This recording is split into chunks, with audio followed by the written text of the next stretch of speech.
ఖచ్చితంగా పంచాయతీరాజ్ శాఖ మంత్రిగా మీ కష్టాలలో మీ సమస్యలలో తోడుగా ఉండి తండలు గాని గూడలు గాని చెంచు పెంటలు గాని ఎరకల వాడలు గాని అన్ని మరి అభివృద్ధి చేసుకునే దిశగా ముందుకెళ్దామని తెలియజేస్తూ మరి జనాభాలో దేశంలో 10% ట్రైబల్స్ ఉన్నప్పటికీ కేంద్రము పూర్తిగా నిర్లక్ష్యం చేస్తూ గిరిజన ప్రాంతాలలో ఉన్నటువంటి సంపద ఆస్తుల మీద రిసోర్స్ మీద మరి ఉన్నటువంటి ప్రేమ ఈ గిరిజన ప్రాంతాల మీద లేదు.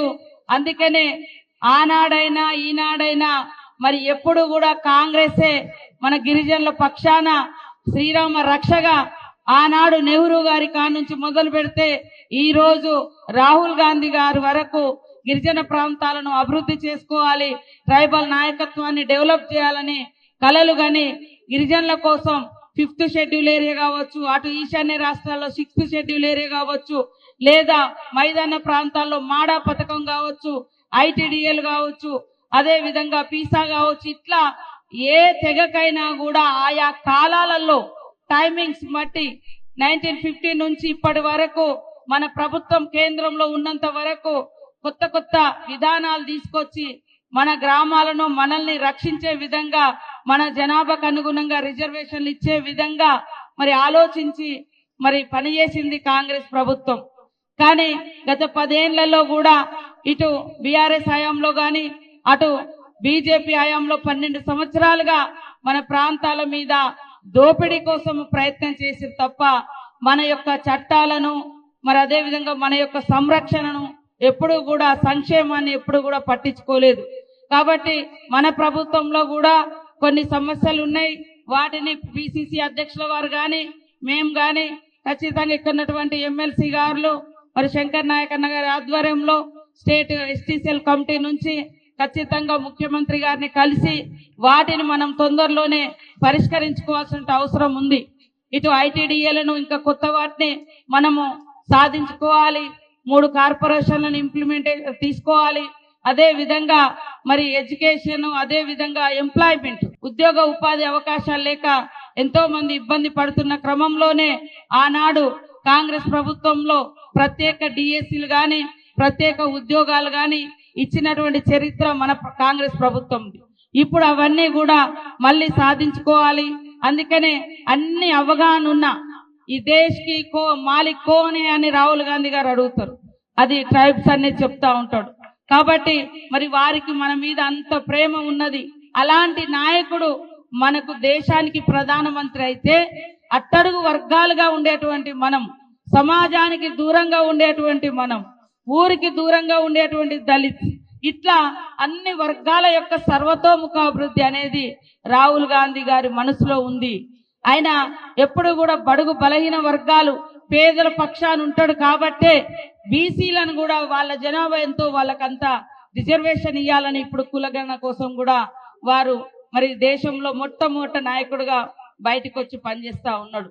కాబట్టి ఈ రోజు రాహుల్ గాంధీ గారు పేదల పక్షాన ఉండే నాయకుడు, రేవంత్ రెడ్డి గారు మరి గ్రౌండ్ నుంచి వచ్చినటువంటి నాయకుడు.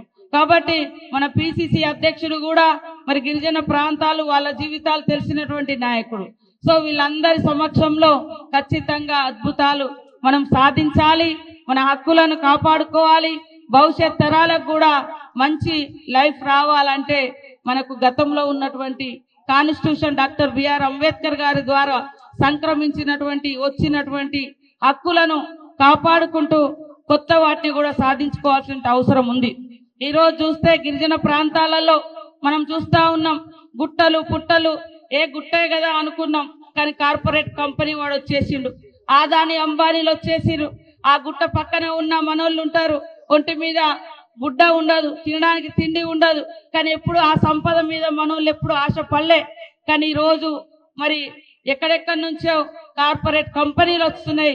మరి దాని మీద కన్నేసి అక్కడ ఆదివాసీ ప్రాంతాలలో ఎలాంటి అణచివేత నడుస్తుందో మనకు తెలుసు. అందుకనే మనలో ఎన్నైనా సమస్యలు ఉండని వాటిని అన్నింటినీ ఒకరికొకరు సపోర్ట్ చేసుకుంటూ మరి మనలో అట్టడుగు వర్గాలలో ఉన్నటువంటి వాళ్ళందరినీ కూడా అప్లిఫ్ట్ చేస్తూ పైకి తీసుకొస్తూ అందరం కూడా అభివృద్ధి పదంలో ముందుకెళ్ళినప్పుడే ఈ దేశం, ఈ రాష్ట్రం సమానత్వం వైపు పయనిస్తే తప్ప ఒకలేమో ఎక్కడో ఆకాశంలో అంతరిక్షంలో ఉండే అంత ఆస్తులు అంతస్తులు ఉంటాయి, ఒకడికేమో పూట గడవనటువంటి పరిస్థితి ఉంటది. కాబట్టి ఇలాంటి సమస్యలన్నీ కూడా గిరిజన సొసైటీలో దళిత సమాజంలో ఉన్నాయి, ఇంకా అట్టడుగు వర్గాల్లో బీసీలు బీసీ ఉపకులాల్లో కూడా ఉన్నాయి. అలాంటివన్నీ కూడా రూపుమాపడం కోసం మనం అందరం రాహుల్ గాంధీ గారి నాయకత్వంలో రాహుల్ గాంధీ గారిని నిజంగా దేశానికి ప్రధాని కావాల్సినటువంటి అవసరం ఉంది. వారుంటేనే ఈ అట్టడుగు వర్గాలు దేశంలో బాగుపడతారు, వారుంటేనే ఈ దేశం ఖచ్చితంగా బాగుంటది. రకరకాల అమెరికా ఒప్పందాలను చేసుకుంటున్నటువంటి వాళ్ళని కూడా మనము ఈ దేశంలో ఏలుతున్నటువంటి వాళ్ళని చూస్తా ఉన్నాం.